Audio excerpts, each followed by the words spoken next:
Hey everyone, welcome to my channel. బయట వర్షం పడుతున్నప్పుడు వేడివేడిగా సూప్ తింటే ఎంత బాగుంటుందో కదా. ఇలా తినాలని ఎవరికి అనిపించదు. అయితే దానికోసం రెస్టారెంట్కి వెళ్ళాల్సిన పని లేకుండా ఈ చికెన్ స్వీట్ కార్న్ సూప్ని ఈజీగా ఇంట్లో ఎలా చేసుకోవాలో ఈ వీడియోలో అయితే చూసేయండి. ఒక 10 minutes ఎఫెక్ట్ పెట్టారంటే టేస్టీగా తినొచ్చు. మీరు నా ఛానల్ని విజిట్ చేయడం ఇదే ఫస్ట్ టైం అయితే నా ఛానల్ని సబ్స్క్రైబ్ చేసుకోవడం మాత్రం మర్చిపోకండి. Let's begin. ముందుగా శుభ్రంగా కడిగి పెట్టుకున్న స్వీట్ కార్న్ని గింజలు వలుచుకొని పక్కకు పెట్టుకోవాలి. ఇప్పుడు సగం స్వీట్ కార్న్ని మనం బరకగా మిక్సీ పట్టుకోవాలి. మరీ పేస్ట్లా చేసుకోకూడదు. స్టవ్ మీద ప్యాన్ పెట్టుకొని 2 cups వాటర్ అయితే పోసుకోవాలి.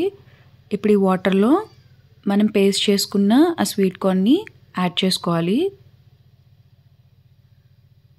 50 grams చికెన్ని చిన్న చిన్న పీసెస్గా కట్ చేసుకుని ఈ సూప్కి యాడ్ చేస్తున్నాను. ఇప్పుడు కొన్ని స్వీట్ కార్న్ గింజలు కూడా యాడ్ చేస్తున్నాను. ఇప్పుడు దీన్ని బాగా మరగనివ్వాలి. పైన వచ్చే తేటని తీసేస్తూ ఉండాలి. అప్పుడే సూప్ మనకి క్లియర్గా కనిపిస్తుంది. ఇప్పుడు దీన్ని బాగా మరగనివ్వాలి. ఇది ఇంకొంచెం సేపు మరిగాక మనం ఇప్పుడు దీనికి వెజిటబుల్స్ అయితే యాడ్ చేసుకోవచ్చు. నేను ఇక్కడ సన్నగా తరిగిన క్యారెట్ ముక్కలను అయితే యాడ్ చేస్తున్నాను. వెజిటబుల్స్లో ఇంకా ఫ్రెంచ్ బీన్స్ ఇలా మీకు ఏవి అవైలబుల్గా ఉంటే అవి యాడ్ చేసుకోవచ్చు. నా దగ్గర క్యారెట్ ఒకటే ఉంది, సో నేను క్యారెట్ యాడ్ చేస్తున్నాను.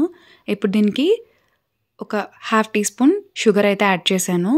సరిపడంత సాల్ట్ కూడా యాడ్ చేస్తున్నాను. ఒక 1/2 teaspoon పెప్పర్ పౌడర్, ఇది కూడా బాగా మిక్స్ చేసుకొని మరిగించుకోవాలి. ఒక ఫుల్ ఎగ్ అయితే తీసుకొని దాన్ని బాగా బీట్ చేసుకొని ఇప్పుడు దీంట్లో యాడ్ చేస్తున్నాను. ఇప్పుడు దీన్ని బాగా మిక్స్ చేసుకోవాలన్నమాట, లేకపోతే ఒకే చోట ఉండిపోతుంది ఎగ్. ఇలా బాగా మిక్స్ చేసుకుని దీన్ని కూడా బాగా మరిగించుకోవాలి. ఇప్పుడు 2 tablespoon కార్న్ఫ్లోర్ని తీసుకుని దాంట్లో వాటర్ కలిపి ఉండలు లేకుండా మిక్స్ చేసుకుని ఈ సూప్లోకి యాడ్ చేస్తున్నాను. ఇది తిప్పుతూ యాడ్ చేసుకోవాలి.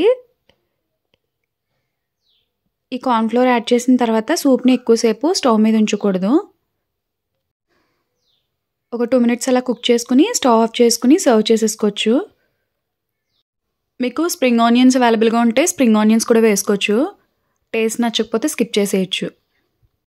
అంతే అండి, చాలా ఈజీ. రెసిపీ అయితే రెడీ అయిపోయింది, ఇంకా సర్వ్ చేసుకోవడమే. మీరు కూడా ఈ రెసిపీ ట్రై చేసి ఎలా వచ్చింది ఏంటి అని కమెంట్ సెషన్స్లో అయితే కమెంట్స్ అయితే చేసేయండి. వీడియో నచ్చితే నా ఛానల్ని సబ్స్క్రైబ్ చేసుకోవడం మాత్రం మర్చిపోకండి. Thanks for watching.